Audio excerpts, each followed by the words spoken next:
I'm Sarah Henson, and you are watching The Potter's Touch. This next message is going to change how you deal with the storms of life. You will no longer go through things being stressed and upset, angry and aggravated. I promise you, get your pen, get your paper, sit down, enjoy this message. God has a word for you. Look at this agricultural metaphor through which God releases a principle regarding kingdoms. In Genesis 8, I think 28, you will find that all the way back to the book of Genesis, God says, while the earth remaineth, there will always be seed time and harvest. There will always be cycles and systems. The kingdom will always operate in a secular fashion through cycles. What goes around, what goes up, it will always work like that. What a man soweth, that's why when you reap it, you're foolish not to enjoy it. Because if you sowed it and you worked for it and you earned it, stop apologizing for your harvest. After you've been plowing while other folk were watching football game, don't feel bad when you get your harvest. Drive it, wear it, live in it, put it on your finger, wrap your head up in it.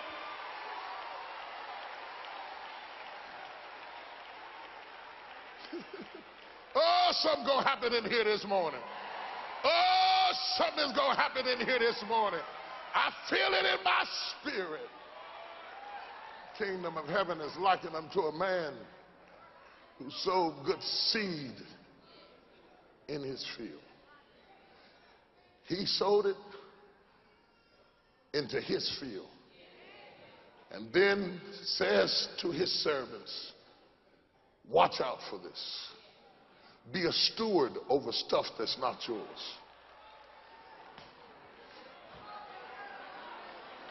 Did you get that? Be a steward over stuff that's not yours. I'll cause you to walk into a favor where you have no labor. Be a steward over stuff. I'm prophesying. Is anybody getting it? Be a steward over stuff that's not yours. No, I didn't give you the field, but I exposed you to stuff you didn't own. You didn't have to pay taxes on it. You didn't have to deal with the problems in it. But I'm going to bring you into a system that already exists, and all you got to do is watch.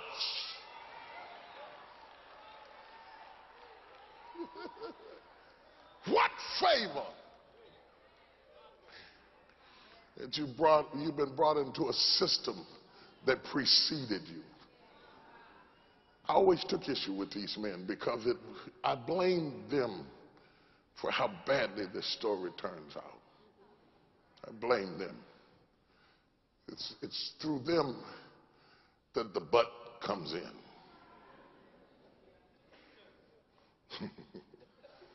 It's going to be a rough one this morning. It says, but while men slept, the enemy came. I was angry at these men because I thought to myself, if you hadn't have fallen asleep, none of this mess would have happened. I was angry at this men because they only had one responsibility, was to just watch over the seed. They didn't have to produce it. They didn't have to cultivate it. All they had to do was watch over the seed. I mean, even a scarecrow would have been able to do this job. How did they mess up this job? Have you ever got in a mess and said, how did I get in? I had a problem with these men. I had a problem with it. They slept.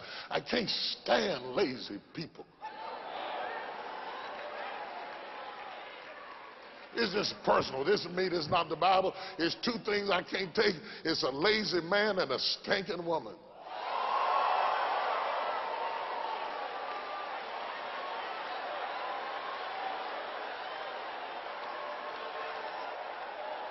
That's just me. That ain't the Bible. That's just me. That's just two things I can't take. I give a brother permission to be stinky if he been working. If you work hard, you're supposed to come home sweaty. I can't stand a lazy. So I had a problem with them. I was angry because they were sleeping. And when I preached this in my youth, I attacked these men for sleeping on the job. That's how the devil got you, because you were asleep on the job. That's how he got in your house, because you were asleep on the job. That's how he messed up your business, because you were asleep on the job. I was upset with them because they were asleep,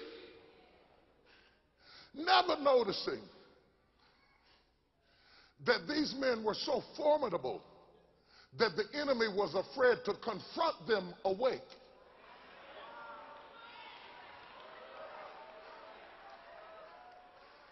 That the enemy knew had he come while these men were awake, they would have beat him off the field. Have you ever had to fight a devil that wouldn't face you head on, but he waits?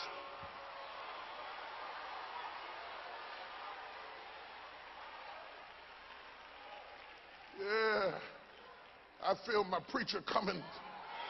He catch you vulnerable and catch you tired and catch you frustrated and catch you at your wits' end. He don't catch you when you're shouting and anointed and standing in the fervence of the Spirit, but he waits till your back's up against the wall.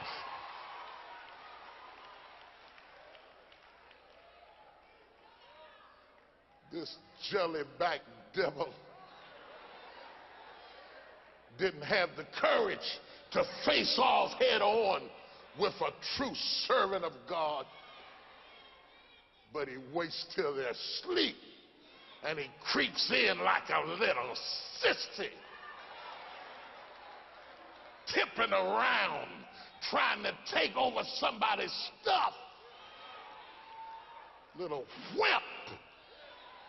While men slept, I never noticed that they were strong awake.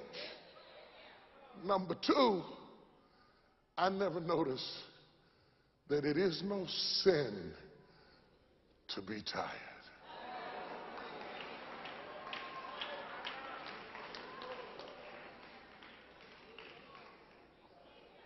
You cannot stay awake 24 hours.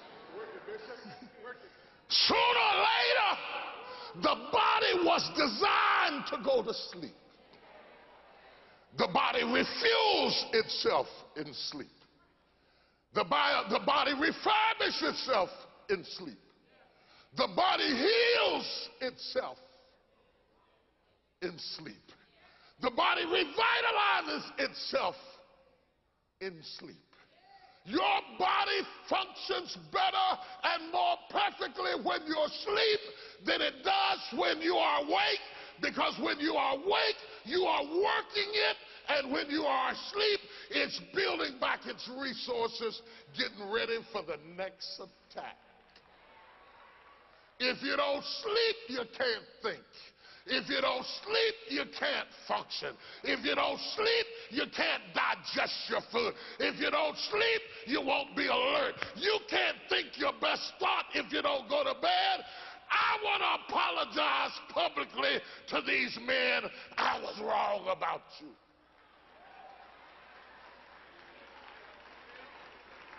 It is okay to be tired.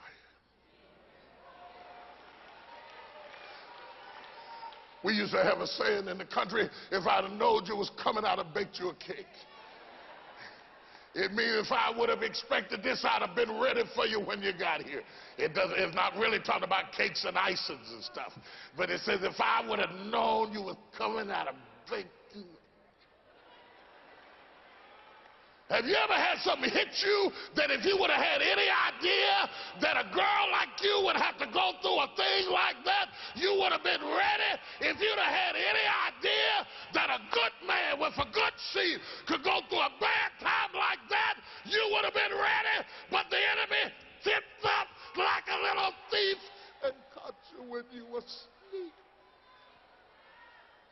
and you woke up and all hell had broken loose. They woke up shocked. Have you ever said, what?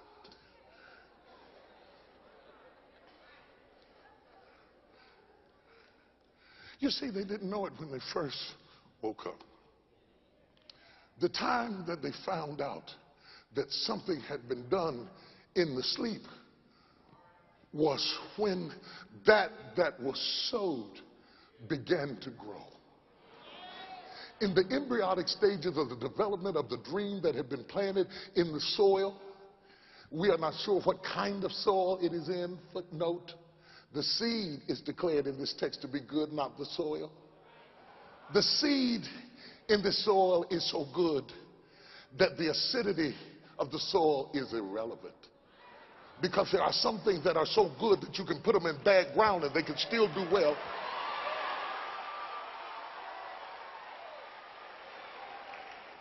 So this is one of the few mentions that you will see in the text where we have a good seed placed in a nebulous soil. Non-conclusive, not mentioned, not affirmed, doesn't matter. Some stuff is so good, it could work anywhere. Like Jesus. Jesus is described as a root springing up out of dry ground. You know your stuff is good when you can work against the soil you came from. Oh, y'all don't hear what I'm saying. You know your stuff is good is when you are at risk and still succeed. You know your stuff is good when you can be surrounded by witches and still accomplish your purpose. You know your stuff is good when nobody helped you, everybody lied on you, they tried to pull you down, but you still.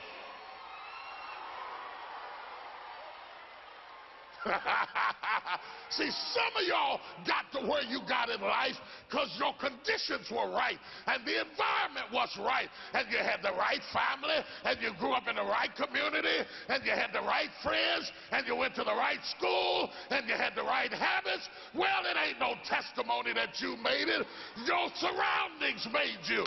But some of us came up from dysfunctional families, bad communities, didn't have no money, defied all the odds, and we are still here. Slap your neighbor and say, I made it anyway. The odds were against me, but I made it anyway. I had to work 2 jobs, but I made it anyway. I had to encourage myself, but I made it anyway. I got so tired I couldn't put 1 foot in front of another, but I made it.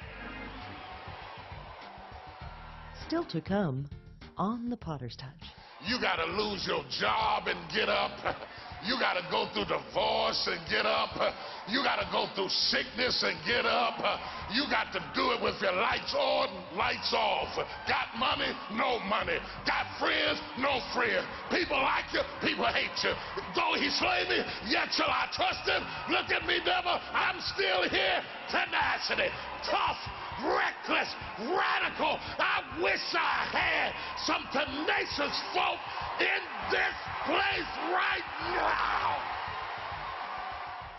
Bishop T.D. Jakes is tackling those very issues that relate to unforgiveness in his new book, Let It Go. Forgiveness is a gift you give yourself. When I forgive you,